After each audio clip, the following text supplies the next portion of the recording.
is the final day of competition here at the 2020 Reebok CrossFit Games. Thank you so much for joining us. Welcome to the Road to the Ranch pre-show. Now, just as a reminder, we will be bringing you live coverage of the finals, the 2020 Reebok CrossFit Game Finals, October 19th through 25th, and that's where the top 5 men and women will race to claim who is the fittest on earth. And also, since we're in phase 1 of this online portion of the competition, you'll be able to see the full event videos from all the athletes from all the events on the Games website. Now, coming up in just a little bit, we are going to have the live event results from events 5 and 6, but before we get there, here's a little bit about what we're going to be bringing you in the pre-show. We're going to check in with sanctional directors from all over the world to get their take on this season. You'll meet an athlete that's overcome and adapted so much to become a member of our CrossFit community. We'll catch up with Chandler Smith and his work with the U.S. Army Warrior Fitness Team. We'll say hello to CrossFit's new CEO, Eric Rosa, and Games veteran Neil Maddox is live with us in the studio. Now, to kick off, my favorite part of this year's competition by far has been watching affiliates all over the world participate in the same CrossFit Games events as their favorite elite athletes. Check this out. Hi, my name is Joe Fecker, owner of CrossFit Milk District here in Orlando, Florida, and this is Coach Logan. And the workout we are doing for the 2020 CrossFit Games is Nasty Nancy In pairs. So, this is our CrossFit Games Stage 1 Team Challenge that we're doing on a Saturday. We have got 3 different stations, one for each block. We've got Nasty Nancy being done as partners in the back. Yeah. Then we move over to Friendly Fran over in this corner, being done as partners. Trying to keep our social distance. And then we also have the other block here with Damn Diane, done as partners, everybody able to scale accordingly.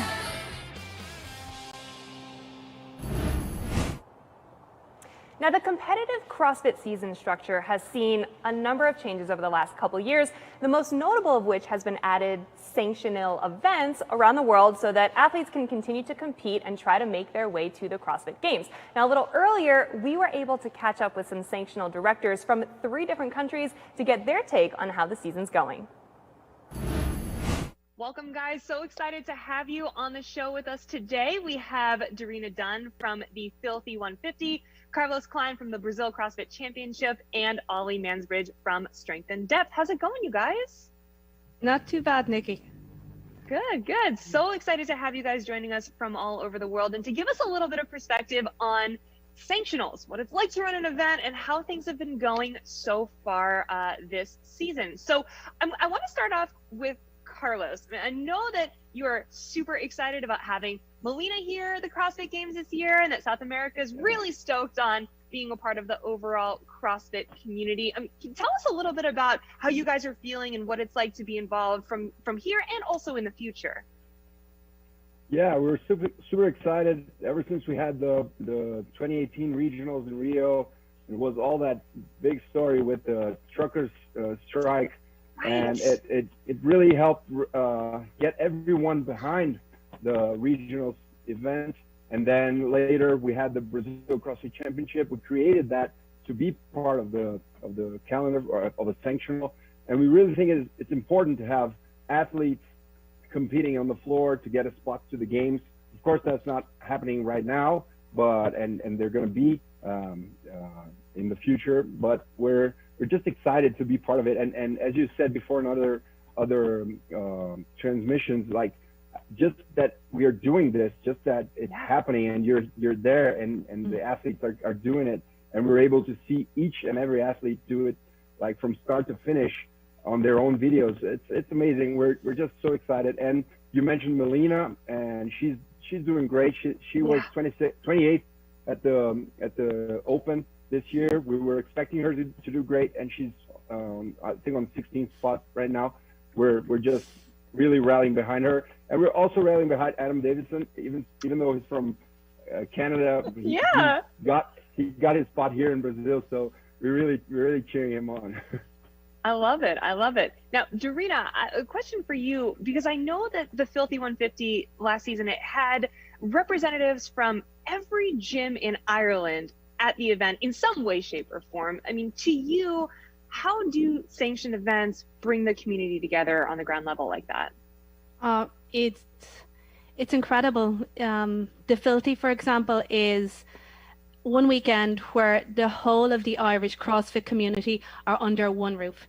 To see the energy, the screaming, people are involved in so many different aspects, from competing to judging to vendoring. It's awesome. And it's not just the weekend, it's the build up to it. And, you know, we had athletes, as you said, from every box in Ireland, but we had hundreds of athletes from the UK, some from mainland Europe, and a big contingent from the US, because we spoke not just to the Irish in Ireland, but to the Irish all over the world. And, you know, it was really magic to see the stars of our sport in person in front of our home crowd. You know, it really gives a sense of the global community that we are.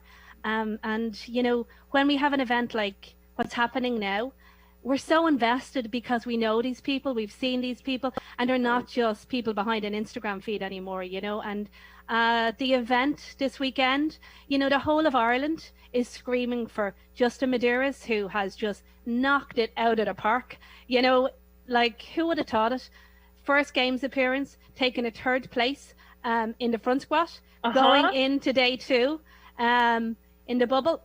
If I was a betting woman, I would say he'll be at the ranch. We've got Andrea Salzberg, who just killed it, and our own Emma McQuaid. I cannot let it go to a next question without mentioning Emma. You know, she's just done the country so proud. We are 100% behind her. She goes into day two in the top half of the leaderboard, and whether she's what the leaderboard says after this weekend, she's a rock star. I think pride in the sport and pride in the folks that are coming from these events is something that is unmatched. It's new to the sport, which is really, really cool. Ollie, I'll ask you, I mean, speaking of new to the sport, this year has been a little bit weird. This format is a little bit new. We've got phase one online, and obviously we're heading to the ranch for the finals. But how do you sort of feel about the way that the season has shaken out this year with sanctionals, now with phase one? And also, what are you looking forward to in the future here? Yeah, thanks, Nikki. I think, you know, those of us on this call, we were fortunate to put our sanctional events on. And I mean, we were hugely fortunate to be able to do that. A lot of sanctionals obviously didn't happen. And nobody could predict how this pandemic has kind of evolved and kind of grown out of control. So I think lots of people were calling for the games to be cancelled, just to, you know, let's roll it on to next year. But kudos to Dave and Justin and the rest of the games team for persevering, because ultimately the athletes, they want to compete, right? They train all year, they want to put out, they want to compare themselves against the best in the world. And so it's been amazing to see that they've persevered and managed to put this competition on. We talked offline about how maybe people were expecting maybe some head-to-heads and looking forward to something similar to what Roe put on. And the reality is it was really important for the games team to make sure they preserved the integrity of the competition and athletes could put their best effort out. And with the very nature of the head-to-heads would result in guys in Australia potentially doing it in the middle of the night. And just out of fairness for the athletes and just make sure they could put their full effort out. I think this interim, and it's been really creative, this interim format has been awesome, and it's worked really well. And ultimately, we're trying to find the top 5, right? We're trying to find the top 5 to go to the round. So. Absolutely. Guys, thank you so much for all of your input here. Really looking forward to the way the rest of the season shakes out, and best of luck to you guys in organizing your events in the future. We'll see you soon, Nikki. Thank you. Now we want to introduce you to Corey Mapp. He's a CrossFit athlete now, but his journey to get there wasn't one that anyone expected. He has overcome so much to get to this point. Take a look. It's always been a dream of mine to serve in the British Army. I deployed to Afghanistan in 2009, and we were based in Northern Helmand. It was difficult. There were probably IEDs every day. On the morning that I was injured, I struck an IED, the vehicle I was in. I woke up in Selyoke, not having a clue where I was. The nurse came in and I was like telling her, you know, can you please take my boots off? My boots are really tight. So she looked at me like, don't know what to tell you. And Jody, you know, she's like, Daddy, you know, don't worry about it. You know, you're gonna get some metal legs and you'll be fine. If she can look at me and see me no different, then I don't have a reason to feel sorry for myself and to be down in the dumps. So my recovery time was good. The guy called Martin Colcliffe, he came to me and said, I have a new sport for you to try. The first time they put me in the sled, I had a massive panic attack because I was just like, oh my God, I'm gonna die now. They pushed me off and the rest is history. The coach immediately said, we're gonna put you on this elite program. Corey was my first adaptive athlete. He wanted someone that would give him the time to really get to know him and not just be, right, come into the gym, get out. You can take someone physically so far, but there was something not right mentally. His mindset was still very negative. With CrossFit, you don't just focus on the body, it is the mindset as well. One is just as important as the other, and that's what transforms an athlete. He has been the fittest he's ever been, the strongest he's ever been, and now mentally, he is so much more positive. It was like a transformation, really. If you have the right coach, if you have the right atmosphere, if you have the right system of training, you can achieve anything. He's learnt to believe in himself now. You know, no one should think that anything is impossible. You don't see a lot of people who get injured carrying on with their lives and trying to make a difference and a change, but he keeps on going, and it's very inspiring to me. And we are so excited to be joined live now by Corey and Anna and David. How's it going, everybody? Great, thank you. Good, thank you. Really, really well, thanks. Awesome. Corey, thank you so much for sharing your story with us. It's incredible what you've been through. And I think part of what makes it so amazing, especially now, is that you still have this amazing positive outlook on life. How do you keep that up? Well, firstly, thank you. It's an honor and a privilege to be doing this. I think it's been a journey for me. As far as this is concerned, mentally, it's something that you have to work on every day. You know, being aware of the fact that every day is not going to be the same, every day is not going to be sunshine and rainbows.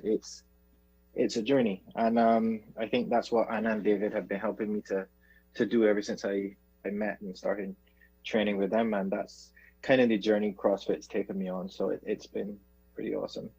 Yeah. And Anna and David, Corey was your first adaptive athlete. Since having him as a member of your community, what have you done to expand that sort of inclusiveness and expand your own trainer capabilities? Well, yes, he was our first adaptive athlete, and I think the best thing we ever did was bring Corey here because he really, really feels a part of the community, and I think that community spirit really, really helps him through his journey. He loves being a part of a team. I think that's with his military background, we found that was a brilliant fit for him, wasn't it? Yeah, we're trying to instill in everyone that it's all sort of trying to become the best version of yourself here. We just want everyone to believe that anything is actually possible when you're part of our community. Absolutely. Yeah, Corey, you've been a member of the community now for just a little bit. Do you have any like big CrossFit goals that you set for yourself? Well, I have to do my first competition for sure. David's been trying to get me into that for a while. So we're definitely working towards that. My skills are getting better. The gymnastics is still a way off. But yeah, we're getting better day by day. David, what do you think that doing a competition will do for Corey's confidence? I think it'll be great for him. I think, again, you can see that we'd like to get him into a pairs one. I know that Ollie's on at the moment. The strength depth have an adaptive pairs competition. Yeah. That's our goal. So pending COVID, that'll be the challenge next year. Very cool. Well, best of luck to you guys. Corey, thank you so much again for sharing your story with us, and we will see you guys later. Thank you. Thank you. Thank you. Thanks very much.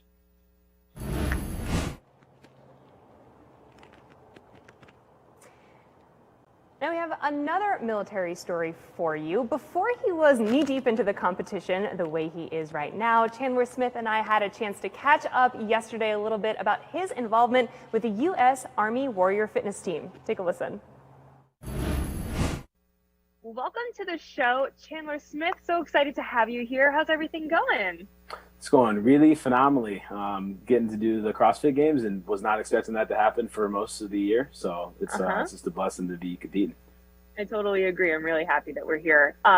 Obviously, competition is happening, and so we're not necessarily going to touch on the events and the scores because who knows what might have happened, but we do have those live results in our shows. Outside of that, I kind of wanted to catch up with you a little bit on your life outside of CrossFit, or I guess I should say CrossFit adjacent, because you are a member of the military and on the U.S. Army Warrior Fitness Team. So how has that been going given all the craziness and weirdness of 2020?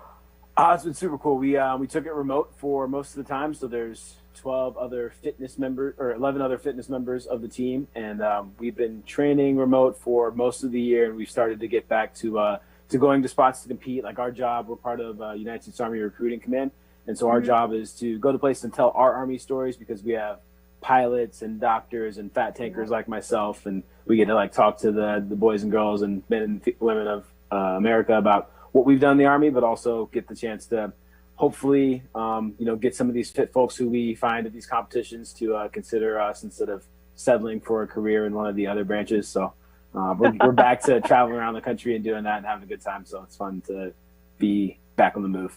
That's really cool. What does it mean for you to be like a representative of the sport and of this sort of generally like healthy and well lifestyle, in addition to, partnering that and mirroring that with the military? Oh, it's like the perfect confluence of everything I've ever wanted to do. Like when I was 6, that's when I first said that I wanted to go to West Point, and then my dad was a professional athlete, and that's always something I wanted to do as well. So I'm kind of getting the best of both worlds in that regard. And then as far as like what it means to me, I can't imagine something that would be of bigger value to me, because with CrossFit, I'm the only soldier in this group, and getting a chance to represent for all the U.S. Army soldiers who don't have the opportunity to train, as much as I do, is something I take pretty seriously. And I've always been really grateful for the chance to show folks the lessons that I've learned from whatever my leaders and subordinates around me in the Army have taught me about fitness. So it's great to be able to represent. So cool. Chandler, thank you so much for catching up with us. I know you're in the middle of all of it right now. I'm really excited to see how everything shakes out, and best of luck this season. Thank you. Appreciate it. Thanks for taking some time to chit chat. Now, I am so excited because live on Zoom right now, we have CrossFit's new CEO, Eric Rosa, and I am dying to hear how that take on Friendly Fran went for him the other day. Hey, Nikki, how are you? Good. How are you? How are you feeling after trying that Friendly Fran event? I've actually been with a few of her sisters since then, so I can hardly remember that. I would say that of the 3, Fran was the toughest in a lot of ways, which it always tends to be. The shortest and the toughest so far, yeah. Of course. Now, did you scale her and the other events? I scaled them all, I'm proud to say. Okay. How important is that sort of when you're looking at these elite events? How important is it to take that on for yourself? Well, it's interesting, right? Because some of these are just so obvious. I haven't done Annie yet, but it's, I'm not going to do 275 because that's 25 pounds above my 1 rep max, right? But others are. Today was a good example actually, where I did Nancy, and I didn't know exactly where to go on the overhead squat. And so I was thinking 135, 145, and I started playing around with that. And I said, I think I'm going to have more fun with this if I go to 125, because I think I have a shot to get them, an outside shot to get them unbroken. And so I always think about like within the broader WOD, do you have any goals? And I was like, I'm not going to set any land speed records here, but it would be fun to be right on the edge and struggling to keep them unbroken for all 5 rounds. And so I scaled down to 125. It's kind of a bummer to take the big plates off, and you got the 25 and the 15, but then I got them all unbroken. And so I had like 3 real battles. The first and second were pretty easy. I had 3 real battles with my own mentality, and I won them all. And it was kind of cool. Eric, it is so cool to hear you talk about CrossFit the way we all do. Like, these are conversations we all have in our heads every single day in our affiliates, but you're more than just another CrossFitter. You're the new CEO. And I know that in your position, there probably was a lot of pressure to do the games differently or even cancel the games. But here we are talking about the games in phase one. I mean, how was that decision for you? And are you happy with the way things are going? Well, I can tell you that given the craziness of COVID in the world and what we saw with the, the sanctional schedule and one after another getting canceled and the lockdowns and the open ups, so unpredictable that when we were working on the transaction to buy CrossFit, our baseline assumption was actually no games, right? We had to assume a conservative case, but I can tell you that, the team, Dave, Justin, Jonathan Haynes, the rest of the games team, just did a fantastic job of being incredibly creative. We left no stone unturned as we brainstormed around options. We spent about an hour and a half in my first visit to Scotts Valley sketching things out and, all kinds of crazy things we didn't end up doing. And I'm so thrilled that this was a long shot to do this 2-stage online in-person thing when we talked about it initially. And I'm thrilled. And like one of the coolest things I could tell you is how much audience participation there is, like versus approximately 0 in the typical game season. I'm always looking for, with COVID or any adversity, okay, how are we going to use this crisis to make things even better? And I think in some ways this is even better because there's so much participation. I was in my box, CrossFit Sanitas, this morning, and everybody in there was doing, I'm a step ahead of them because I started training 2 days earlier, but everybody was doing Diane and the rowing today. And yesterday, everybody was doing Fran and the 1-rep max, and we were fitting it into our workouts, and it was just so cool. So cool. Yeah.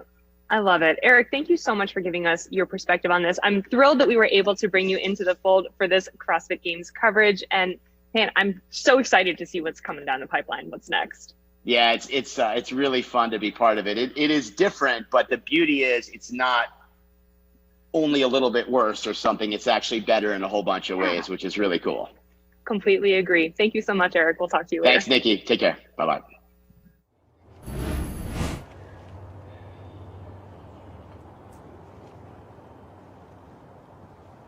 Well, we are just a few moments away from live results for events 5 and 6. But before we get there, I am thrilled to be joined by Games veteran, man, in almost every division. Neil Maddox is here with us. Neil, how are you? I'm doing great. How are you? I'm great. I'm so excited to get your perspective with all of your experience under your belt on the way things are going so far here in phase 1 of the games. Looking at phase 1 of the games and just looking at the workouts and how they rolled them out, like I was saying earlier, it's like people are doing pure CrossFit. Yeah. And, you aren't in the games, you'll get CrossFit and stuff, but then you'll get your ocean event, you'll get your Camp Pendleton, your randomness. Sure. But this is just pure CrossFit. So right now you get to see I was looking at some of these numbers and what they're putting up, and fitness has just been getting better and better and better and better each and every year. And it's like, I'm all like, when does it want to stop? It just keeps going. Never. Right? I think we're coming up to the next wave of athletes, and we don't even know what they're capable of yet. Exactly. Someone did like almost a 500-pound front squat. I was just like, and then, Matt is just killing it. So, it's like, wow. So cool. Now, outside of just being a fan of the competition, you've had a lot of involvement this season. You're on the Athlete Advisory Council within CrossFit itself. What's that been like for you, and how have you helped shape where we're at today? Well, the biggest thing is I'm with a great team of people, and being with the other peers and stuff like that. The cool thing about being part of that advisory board is that we get to give our input from our experience and stuff like that, and we get to take a look at what's going to happen prior to when it's going to happen. And by giving our input and stuff like that, they can make the changes necessary that will help benefit the athletes as they go to compete and perform on this world stage. It seems to me like it's been a long time coming. It's great to have this now and to have some folks like you that have different perspective from different portions of the competition. What were some of the things that you've seen as an athlete that you wanted to bring to light? Keep this in mind, keep that in mind. Well, at the end of the day, I love CrossFit, and getting back to the roots of it and just doing, you get a little bit of a Annie, a little bit of a Diane. Of course, it's a twist of it, but just getting those workouts back in there and stuff like that and not having the randomness. I mean, it goes to show that you could still do the hero wads and the girl wads and they still count for something. Oh, yeah. Whereas people are trying to create all these different things, whereas you got to still implement those into your training because you never know when Castro or the team is going to throw that stuff back at you. And what you see is that it gets back to the roots, and by getting back to the roots, that's how I started. And what the cool part about the competition is that the community gets to do this stuff. Yeah. And so that's the best part, is that you see these workouts and you can program this at the box. Of course you can modify stuff depending on who you have, but that's the best part. That's why I started CrossFit. I was able to look at these workouts and go and repeat them at home. And then I was like, oh, maybe I was good enough to compete. So it's getting back to the roots, and that's what I love. What's your favorite event so far? Oh man, I always like to lift. So I like numbers. So when people are putting up those numbers and I'm seeing all these athletes put up these numbers, that's what just is like, I'm a lifter. I love it. Fair, totally fair. Neil, thank you so much for coming in. Thank you for your perspective on all of this. So excited to see how the rest of it shakes out. Awesome. Yeah, and for everyone watching, we have live event results coming up for you on this final day of competition here. Sean Woodland and Annie Sakamoto are next. Stay with us on the road to the ranch.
Hi, everybody. Sean Woodland and Annie Sakamoto here at the ranch in Aromas, California. We are down to our final 3 events. Some big names are making a charge. The leaderboard is definitely being shaken up over these last 3 events.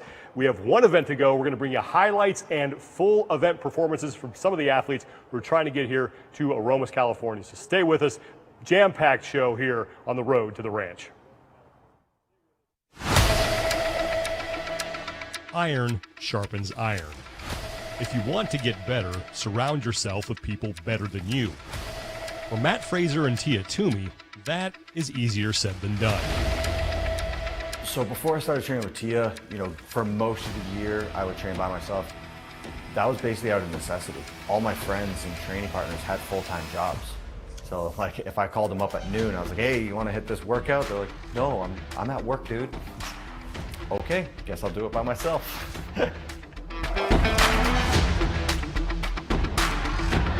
They have 7 CrossFit Games championships between them.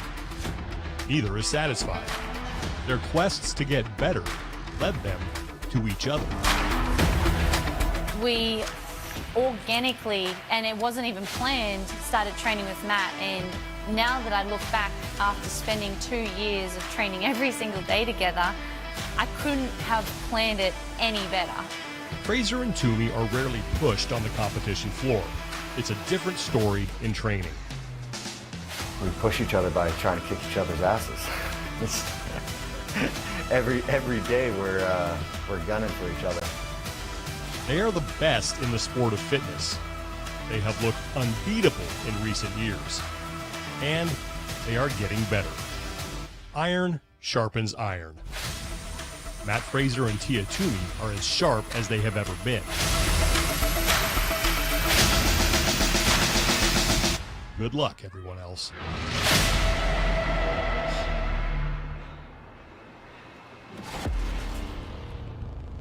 Good luck indeed, because right now, no shock, the two of them are smashing the rest of the competition here as we head into the final day of the first phase of the 2020 Reebok CrossFit Games. Right. It's unfair. It is. You know, as a female athlete, it's intimidating to be competing against Tia. As a male athlete, it's intimidating to be competing against Matt. But to be either of those, male or female athletes competing against Matt and Tia, training together, that is just so wildly intimidating.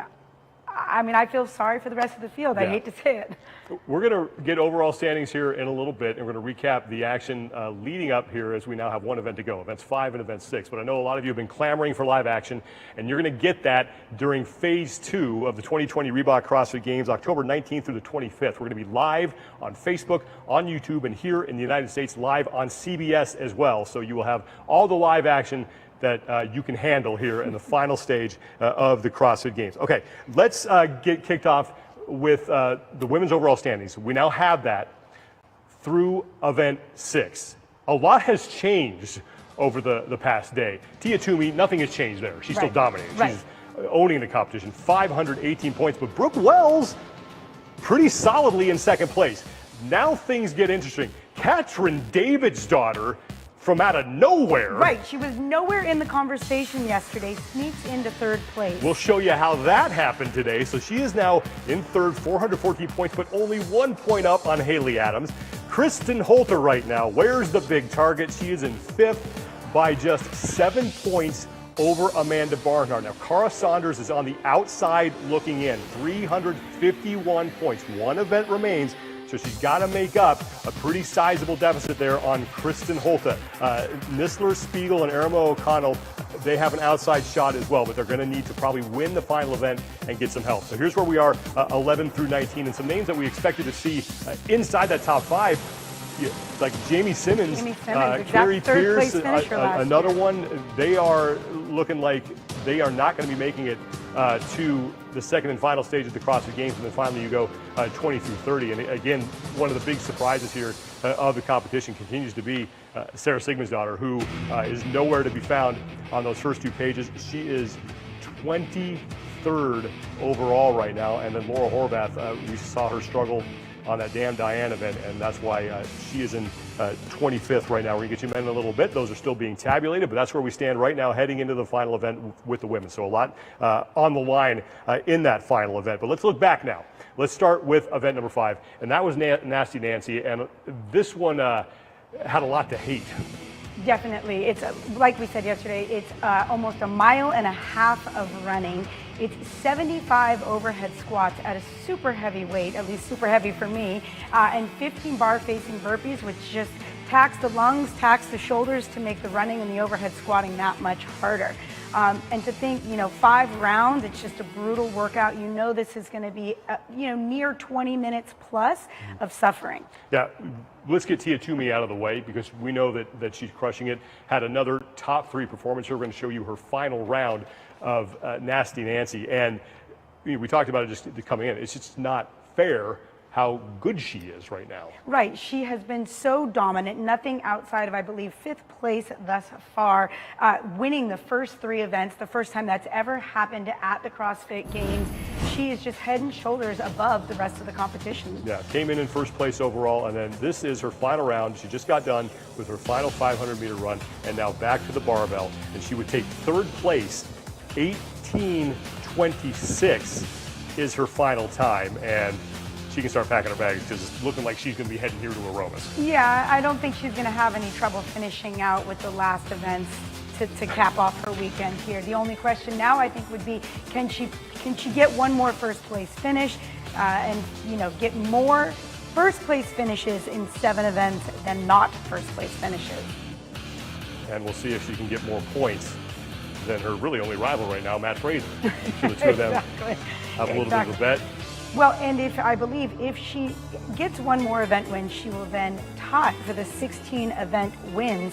And again, like we said, she is 1 year behind Matt Fraser. And this is her final round. Look at the pace on those burpees. Right. Tia Toomey with the time of 18:26, third place, and another solid finish for her, as she is only, to this point, finished outside the top 3 once, and that was the row. a 6th in event 4. 3 straight wins, the first person to ever win the first 3 events of the CrossFit Games, and then a 6th and a 3rd. That'll do just fine. That'll do just fine. And I think, you know, again, while she may or may not win the handstand event and the Awful Annie event, you know she's not going to come in outside of top 5. So all right, well, I would imagine she's packing. yeah, smooth sailing right now for Tia Toomey, not much for her to worry about. We mentioned Cara Saunders and Brook Wells, and they're sort of heading in opposite directions as we head into the final event. Saunders, though, coming into the day, was in much better shape than she is now, and Brook Wells, was looking to solidify a hold in the top 5. She did that, but we're going to take a look at Cara Saunders and what she did. She was one of the first athletes to go, and this was basically yesterday. 4 p.m. our time here on the West Coast. So Saunders was one of the first athletes to put up a score. A decent time for her. She had 20 minutes, 47 seconds, good enough for 5th place. Right. I'm sorry, 13th place 13th overall. place, exactly. And she started the weekend amazing with a 2nd and 3rd place finish. Yesterday's events 3 and 4 did hurt her a little bit, but not too severely. She had set herself up really nicely. The 13th place finish on Nasty Nancy shouldn't have hurt her too much, but what she needed was a really strong finish on that handstand event so that she didn't bump herself outside the top 5, which, as we saw at the beginning of the show, she did. She does have one of the best events, I would think, coming for her, which is Awful Annie. I expect her to just eat that barbell up, but she unfortunately, events 3 through 5, did not put herself in a fantastic position. Let's take a look at what Cara Saunders has done so far leading through 5 events, because we talked about this yesterday. She did enough on day number 1 to give herself some insurance. Day number 1 was great for her. She had a 2nd in Friendly Fran, and then she had a 3rd in the 1 rep max front squat. But then she ran into some trouble. Event 3, her lowest finish so far, she took 20th. Event 4, another finish outside the top 10, and then event 5, another finish. And that's why right now she is on the outside looking in.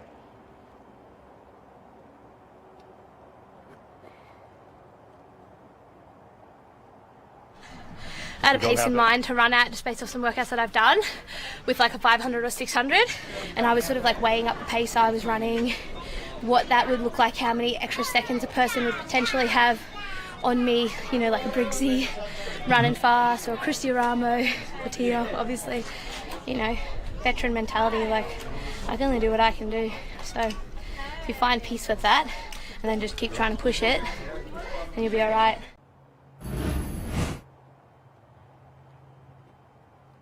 So Cara Saunders right now is probably sleeping or has just starting to get up, start a morning routine, still has no idea. She's like basically done with the entire competition, and now she just has to sit around and wait. Wait for all the other scores to come in, and unfortunately she can't even, unfortunately, she can't even leaderboard, right? Like the scores are not being updated as out of fairness to all the other athletes, and so she's just twiddling those thumbs, waiting to see what happens. Well, there was one athlete who was trying to solidify a spot in the top 5 as well coming into the day, and that was Danny Spiegel, and she didn't have the best performance as you thought she wouldn't in Nasty Nancy. This is an event that was going to give her problems, and it certainly did. And I feel bad. I definitely didn't want to curse Danny Spiegel on this, but the running has never been a strong suit for Danny. I'm sure the overhead squats, as we can see right here, she just snatches that barbell, were no problem for her. But again, when you're talking about 2,500 meters of running over the course of 5 rounds, I think that definitely hurt her.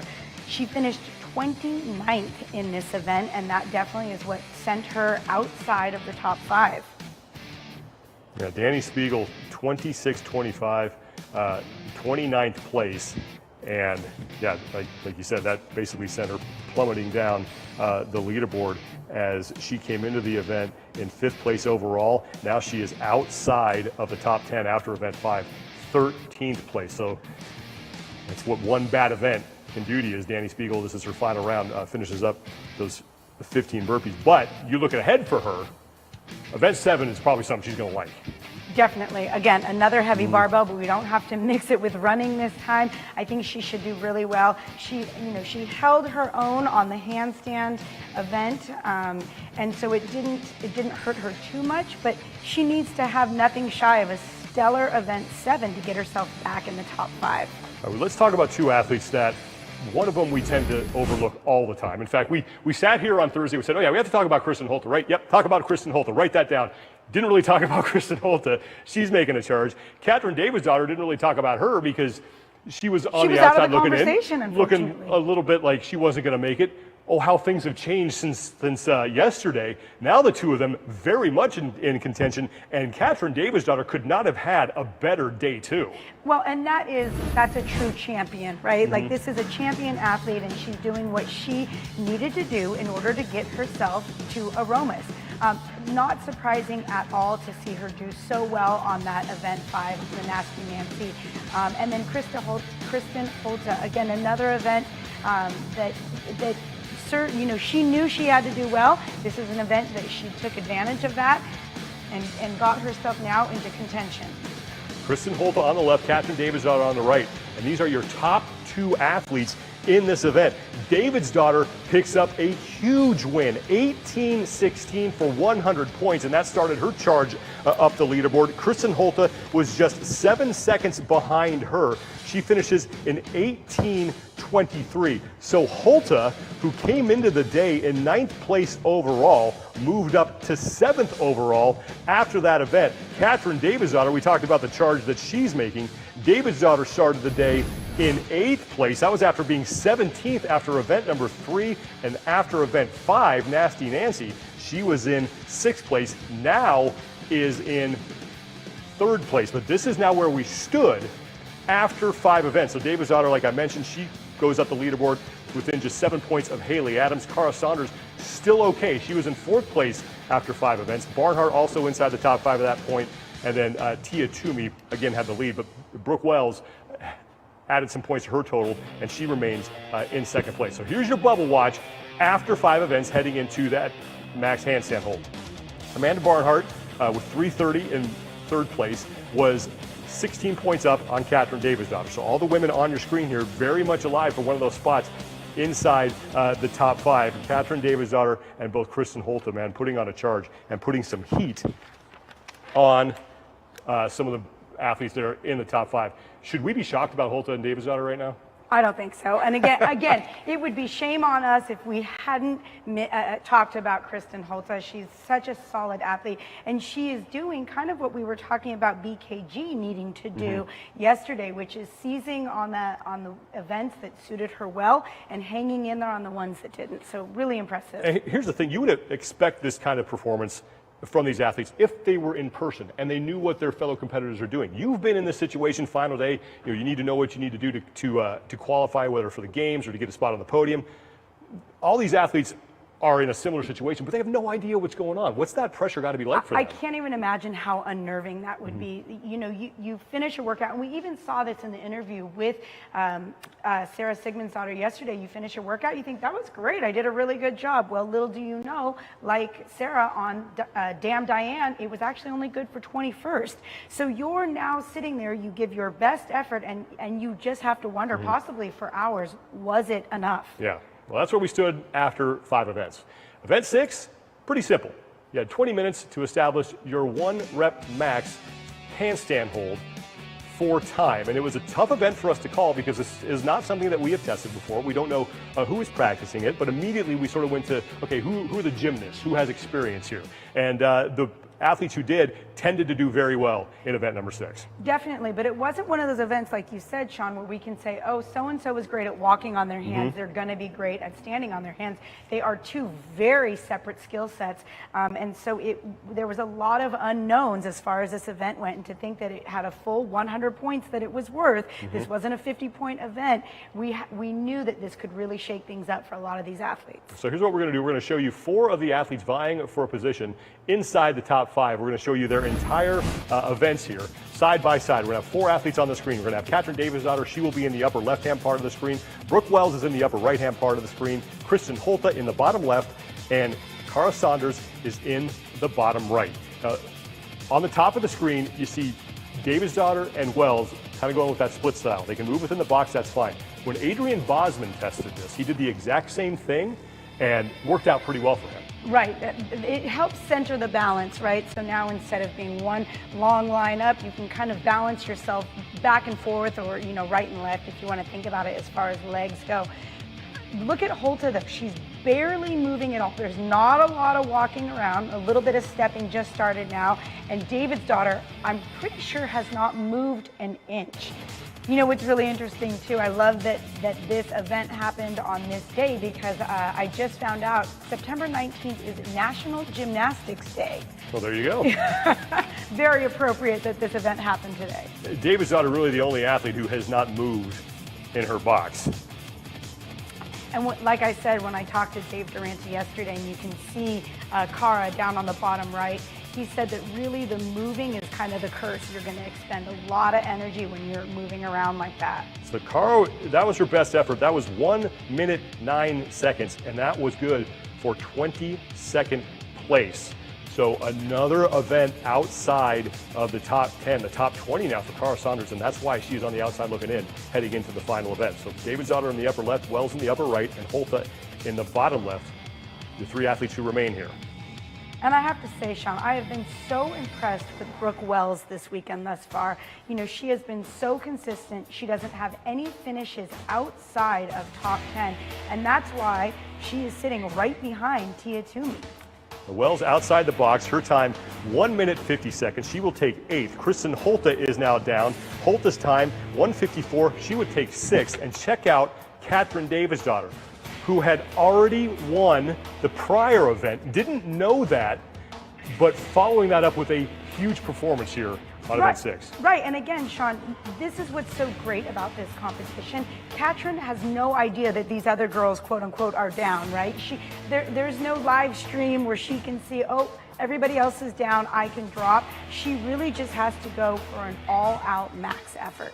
And this was Katrin's 3rd attempt, and she's still going. So clearly Katrin Davidsdottir is on her way to another event win. Back-to-back event wins for Katrin Davidsdottir. We've seen her do this before. When she makes a charge, she comes up clutch. So 200 points from 2 events, and that's why Katrin Davidsdottir right now is looking at a ticket to Aromas, California for stage 2 of the 2020 Reebok CrossFit Games. Here are the event results. 2 minutes 54 seconds. Carrie Pierce was the last woman to go and beat Danielle Brandon. They're actually in the same location by 1 second. So Danielle Brandon with her best result so far of the competition. Haley Adams, huge for her right there. And then Melina Rodriguez rounding out the top 5. Kristen Holte in 6th place.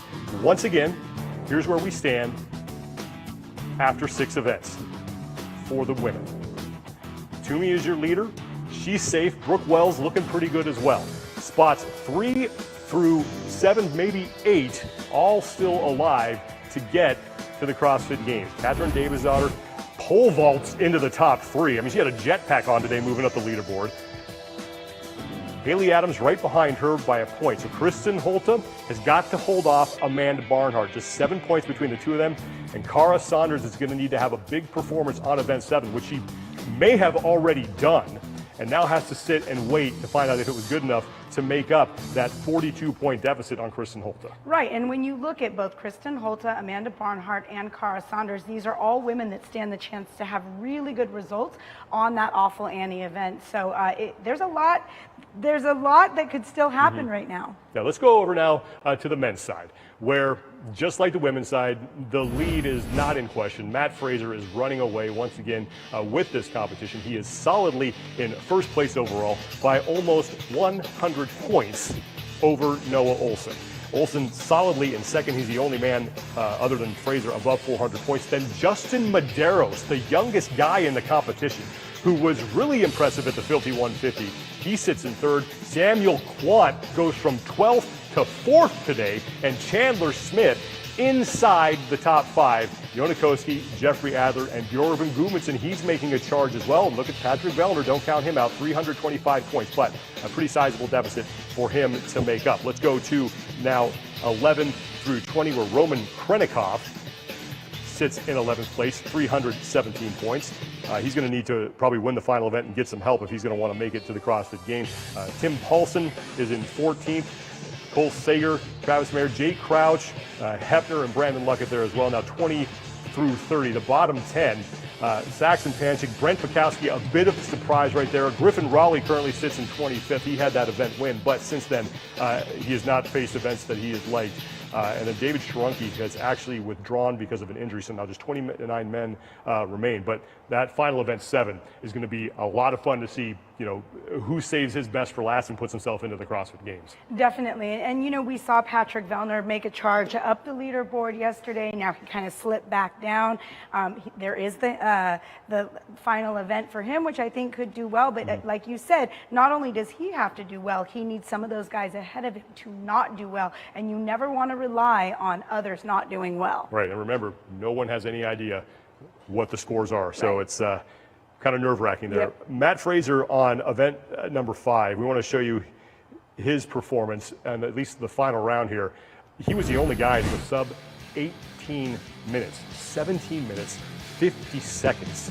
Just, you know, and I've said it a million times, what can't this guy do? And then the other thing is, why can't anybody even close the gap with this guy? Right, Sean, this is, I believe, 1 minute, almost a whole minute and 30 seconds faster than the next person on this event.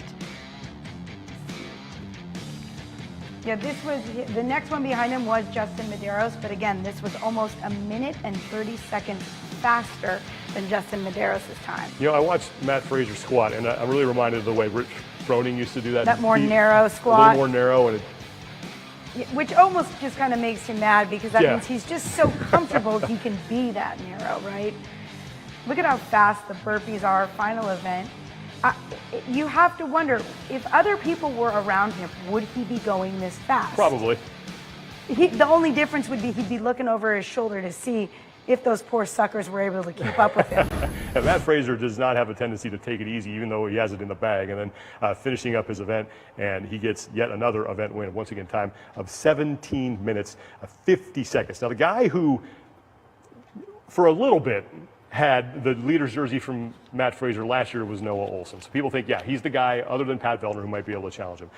He's trying to stay in the top 5. Jonakoski, another athlete who is trying to stay in the top 5. We're going to put them side by side. We're going to watch their final rounds here of Nasty Nancy. So Noah Olson was, again, trying to solidify that spot inside the top 5. After 4 events, he was in 2nd place with 281 points, and Jonakoski as well, looking to stay inside the top 5. Koski is going to be on the right. Noah Olson is on the left. And I think if we're talking about Noah Olson, yes, he may not be able to beat Matt Fraser, but at this point, he looks like one of the most consistent athletes in this competition thus far. You know, we knew he wasn't going to win the front squat or the row, but similar to somebody like Brook Wells, he had decent enough scores that he didn't drop himself out of the competition. Ooh, no rep right there on one of those squats.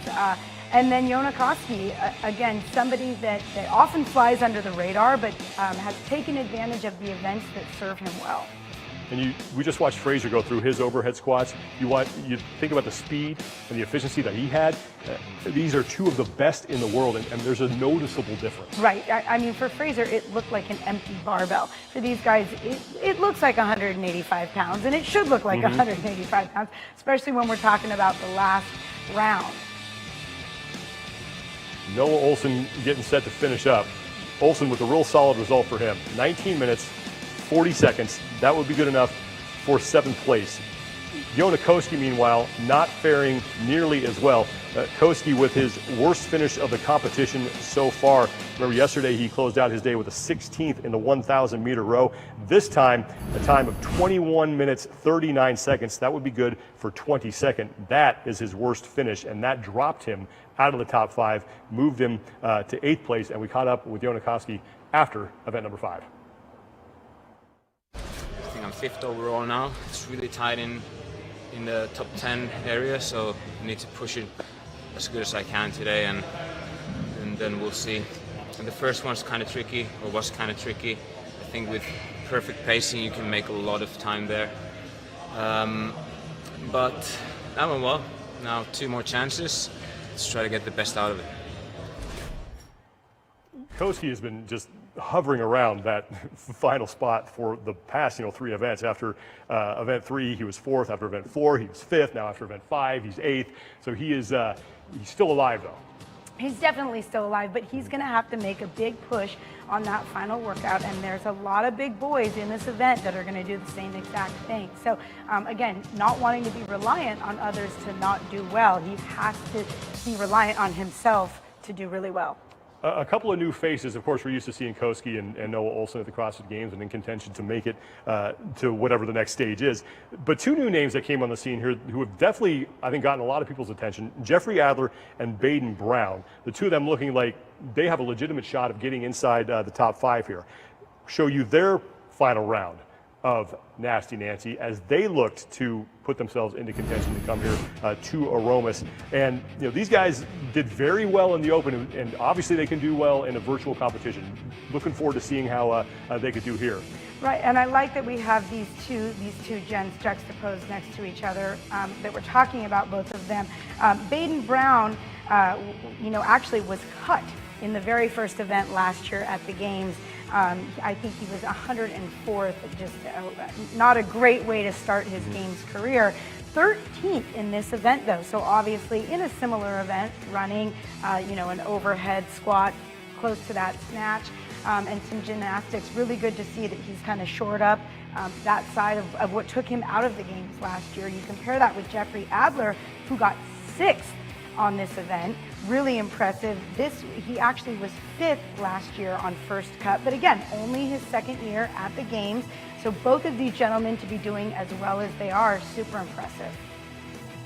Aiden Brown, obviously the only man on the screen, and you heard Annie mention Jeffrey Adler's result of 6th place finish, so that was solid for him. But Aiden Brown comes in with a time, as he fails multiple reps here on that barbell, of 20 minutes 10 seconds. That was good enough though for 13th, and it did drop him down the leaderboard, but at that point he was still inside the top 5. So another guy who did enough through those first 2 events to kind of give himself a little bit of insurance. He tied for 3rd in Friendly Fran, then took 6th in the 1-rep max front squat. But Aiden Brown kind of harming his cause, and he went from 3rd to 5th after that. So let's take a look where the men's bubble stood after 5 events, and Aiden Brown was the guy who was right on the edge of it. He was in 4th place, pardon me, so this is after 5 events. Justin Medeiros had moved himself into 5th, and Jeffrey Adler sat in 3rd, but 2 guys who,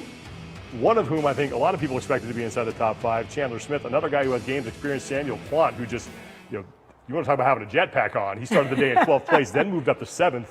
He had a great day. So those guys would have to hold off some guys with a lot of experience right behind them.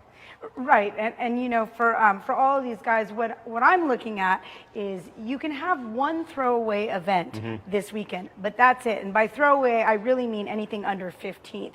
And then you really need to stay 15th or above consistently for the rest of your events. And so for I think it was Adler to have that 27th on the handstand, it's going to hurt him. You can only have really one throwaway event. All right, so let's go now to a couple guys who are trying to get into the top 5. We mentioned Chandler Smith coming into event number 6, or after 5 events, he was in 6th place.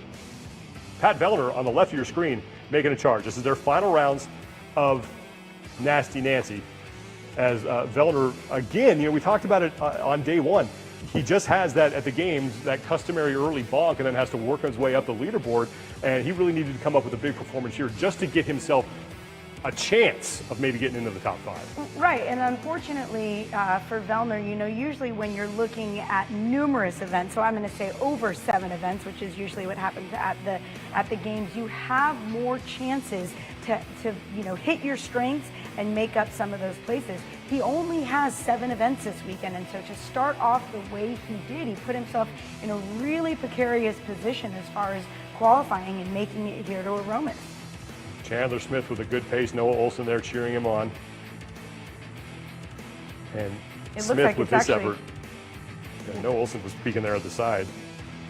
And Vellner's there on the left. But a great pace for the two of them on that final round of burpees. So Pat Vellner would take 19th in the event.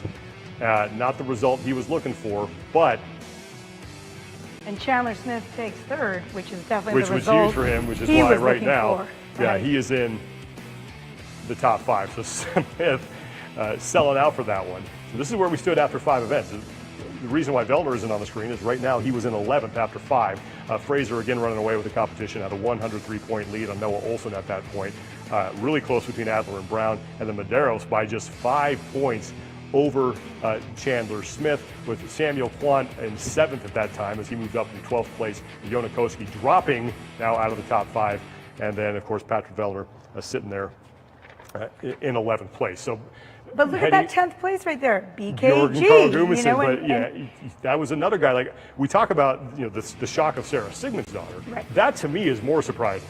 Right, it really is, because as of yesterday, it looked like BKG's hopes of getting here kind of smashed. And I was surprised by that, but he did what he needed to do, the sign of, again, a veteran games athlete, and he took advantage of some good workouts for himself and moved himself back into, depending on what others do, possibly a qualifying position. Yeah, so 5 points separated Justin Medeiros from Chandler Smith. And we're going to watch the bubble athletes now take on event number 6. So on your screen, when we get to this, you're going to see Aiden Brown, Bjorgvin Carl Gudmundsson, Chandler Smith, and Yonakoski.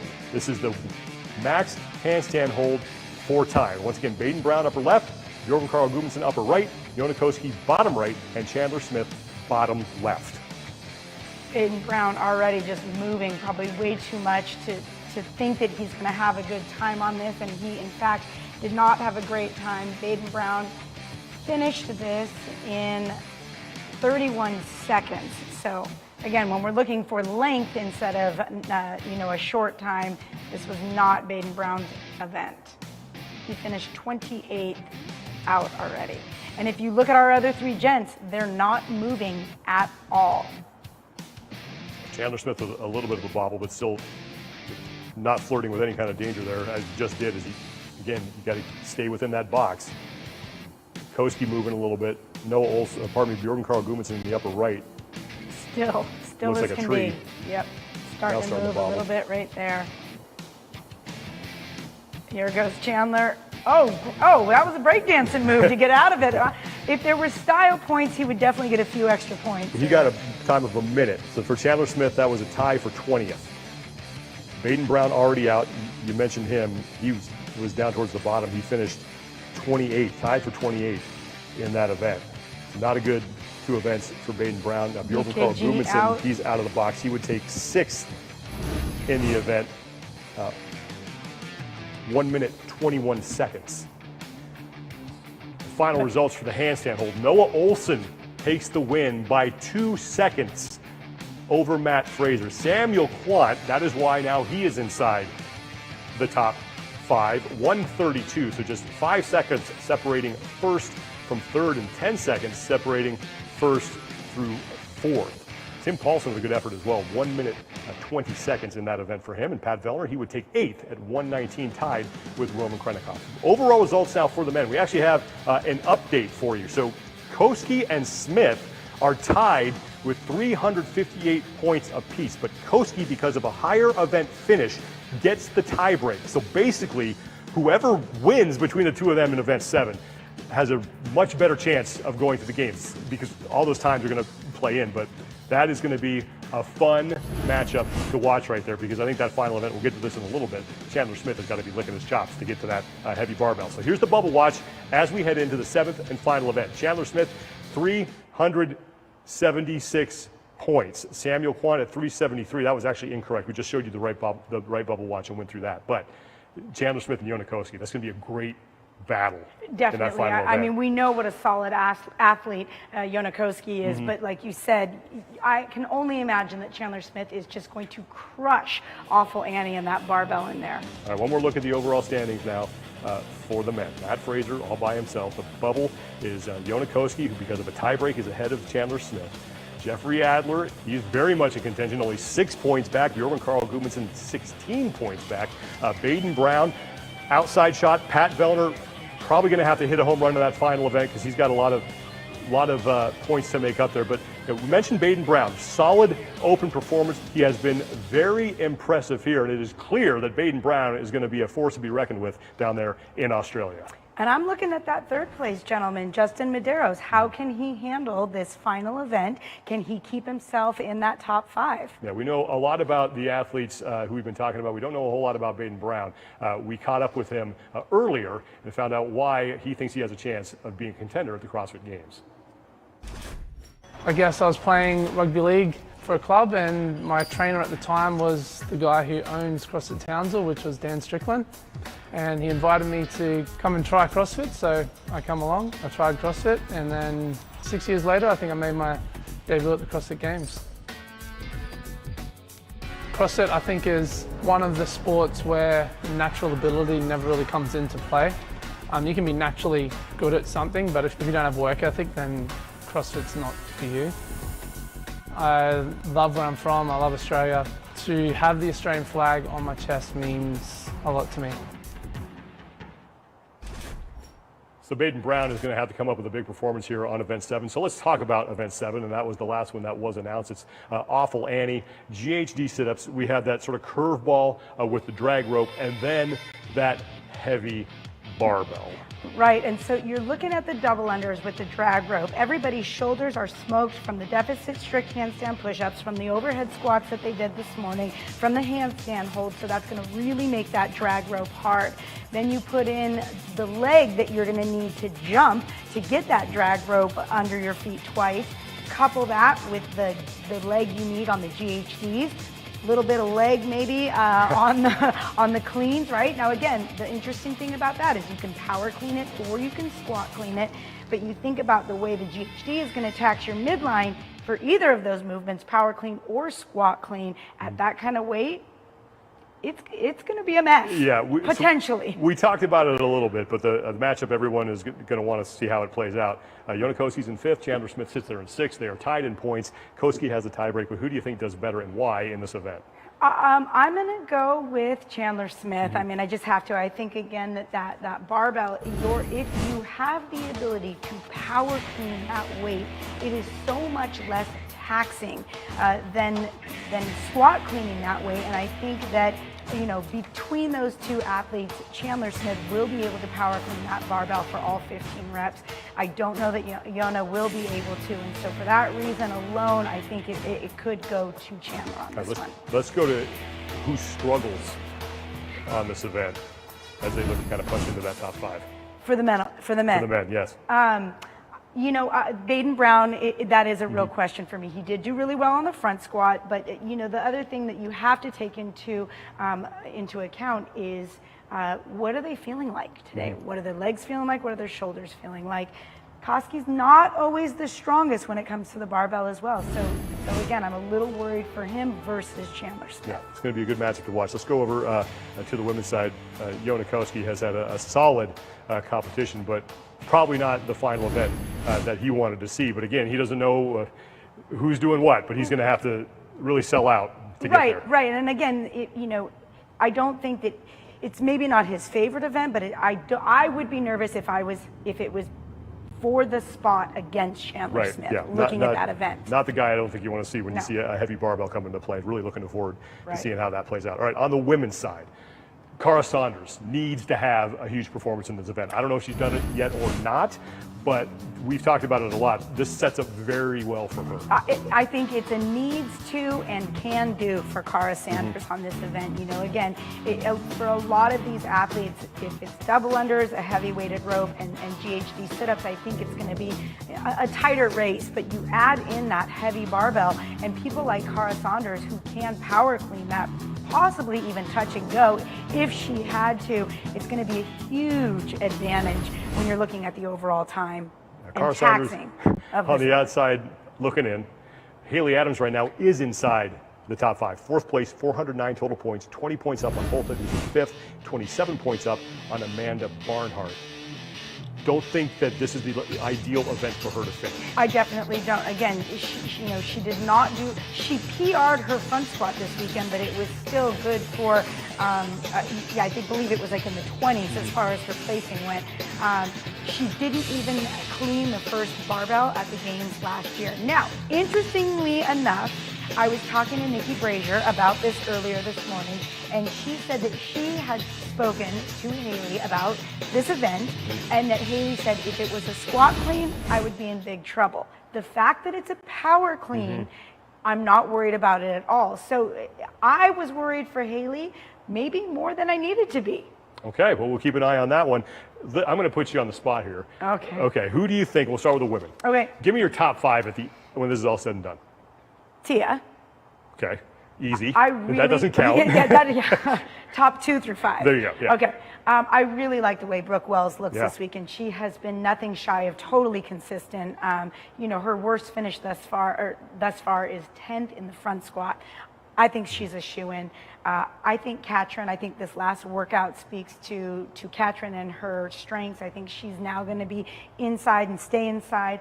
Kristen Holta, because I am never not going to say Kristen Holta at this point. And I'm going to throw a wild one in there, and I'm going to say Haley Adams. All right. Yes. Okay, those are Yes. good picks. Now, same thing for the men. We're going to pencil in Matt Fraser, probably Yep. pencil in Noah Olson as well. But who are the next 3? The next 3, I'm going to go with Chandler Smith. Okay.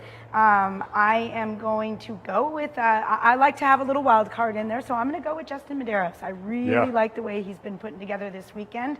And I am going to say, and this is just a Hail Mary, so don't do me wrong, Pat Vellner is going to make a big move on this last event. Okay. That'll be exciting. It'd be typical Pat Vellner. You start the day Right. way out there in left field, and then all of a sudden There he you're is. in the final 5. So we have one event to go, and we still have more coverage coming for you as that final window has now opened, and a lot of athletes are right now attacking event number 7. So at 2:30 Pacific time, that's less than 2 hours from now, we'll be back with our pre-show, and then at 3 o'clock, the final results. We will let you know how everyone did on event 7, and we will tell you who the final 5 men and women are coming to Aromas for the final in-person competition that you will get to watch live on Facebook, YouTube, and on CBS here at the Ranch. So that's going to do it for us. We're going to step aside and try to figure out what's going on as all these scores come in. So for Nikki Brazier and Annie Sakamoto, I'm Sean Woodland. We'll talk to you guys in a little bit.